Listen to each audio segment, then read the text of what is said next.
DeGod's, yOOts, and tubes are paving the way to how an NFT project can hit mainstream and keep that momentum.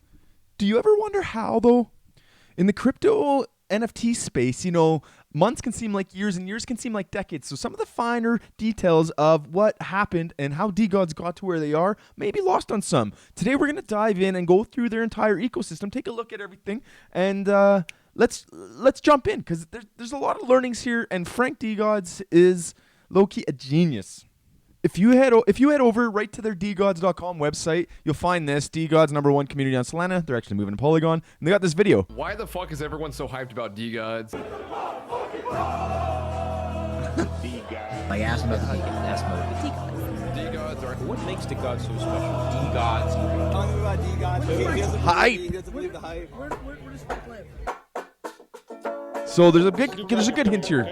It's called DeGod. How the fuck does it work? Well, fuck paper hands. Fuck paper hands. So what they had a long time ago was a little mechanism that they had on the NFTs that they took a lot of criticism for. And what they said right here is DeGods has a simple model: fuck paper hands, or in this market, people whom fail to hold long-term investments, diamond hands. So when they first came out, they had a paper hands bitch tax. It was a 33% tax charged on people that sold their DeGods below 1 ETH, or below the floor. It went viral. And post-mint, everyone started adding 33.3% to their username. So that's where you've seen Frank's have that on his name quite a bit. This experiment didn't work, but it did go viral. For obvious reasons. I think there's some other people that have tried this before, and it didn't work either. So just a heads up for future project owners. But what they did do is they did have this roadmap, right? So you can see this roadmap. It's got a lot of stuff going on in here. Let me get rid of the Pepe. It's got a lot of stuff going on here. You can see some stuff. So they bought a basketball team. They got a basketball arena here. There's merch, a bunch of stuff going on. I don't think we're even seeing where we're headed yet.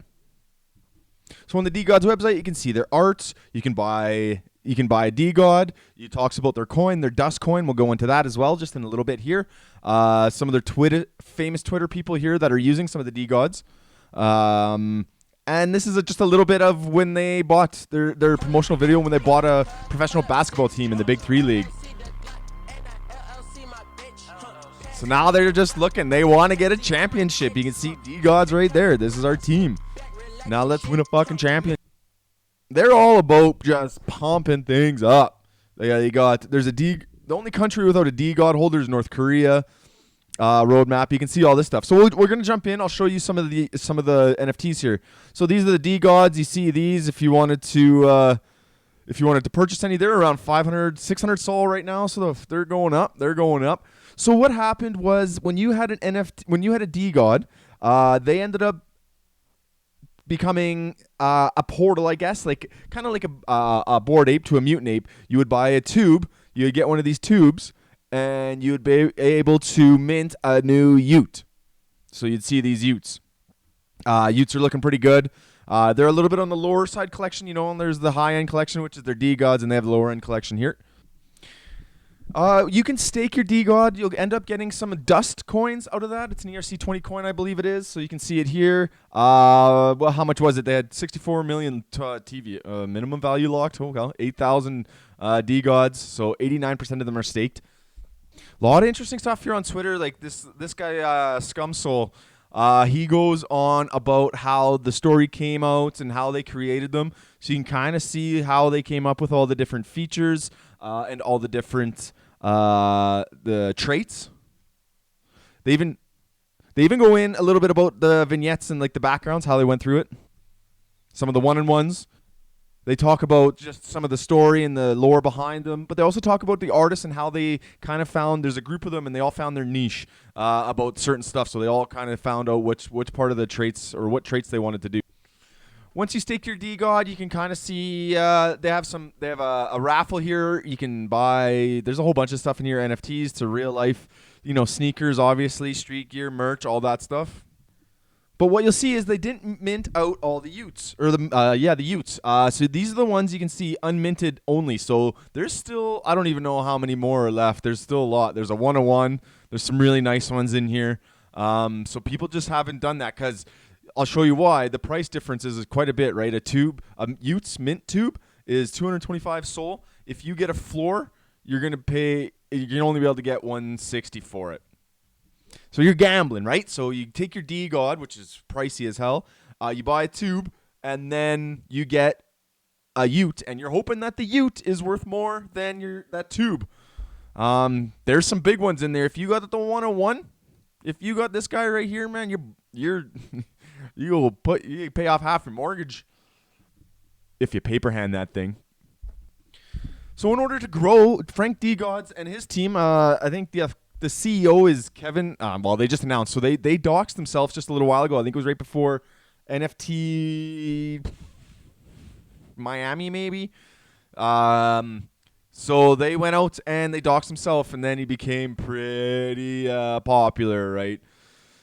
So they doxed themselves. They came into this, so they ended up getting off the Solana chain. So Solana I have a video. We can post it over there. Solana took a big hit on a lot of stuff because of FTX. There's a pretty direct correlation to the timelines there, and he didn't want his NFT project going down with the chain, so he ended up going over to Polygon and Ethereum. And Polygon actually paid $3 million just to migrate their chains, So he didn't even lose any.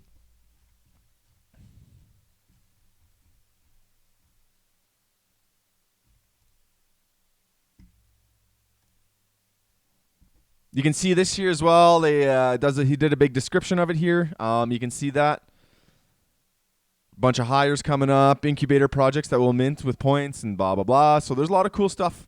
A lot of cool stuff in there.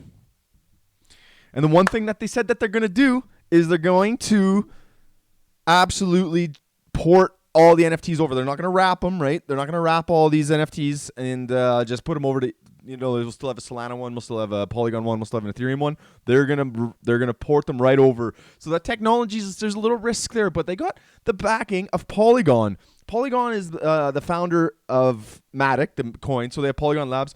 They're going to probably enlist all of those smart motherfuckers they got over there to make sure that this doesn't go wrong. So that is a risk. But, man, I feel like once that thing pops, not financial advice, do your own research. Once that works, boom, man, you're going to see that price bump up. There's some more info as well in this Twitter thread. I'll post all these in the links below. You can get them if you want in the descriptions. And it talks about the dust, right? So I just wanted to point one nice thing out here is that unlike most tokens, dust begins supply. The supply is at zero, and the only way for dust to be created is by burning an NFT or staking DeGods. There's no venture capitalist allocation. There's no pump and dumps. There's no ICOs. That's it. And then they have a DDAO as well. So they have a DAO that kind of helps out with this. And to burn an NFT, it's a pre-approved NFT. But hey, that's what it is. Hey, if you guys like this content, man, hit that subscribe button. Really helps Guy out. Really appreciate it. We'll be back again with some more info in the coming days. So take care.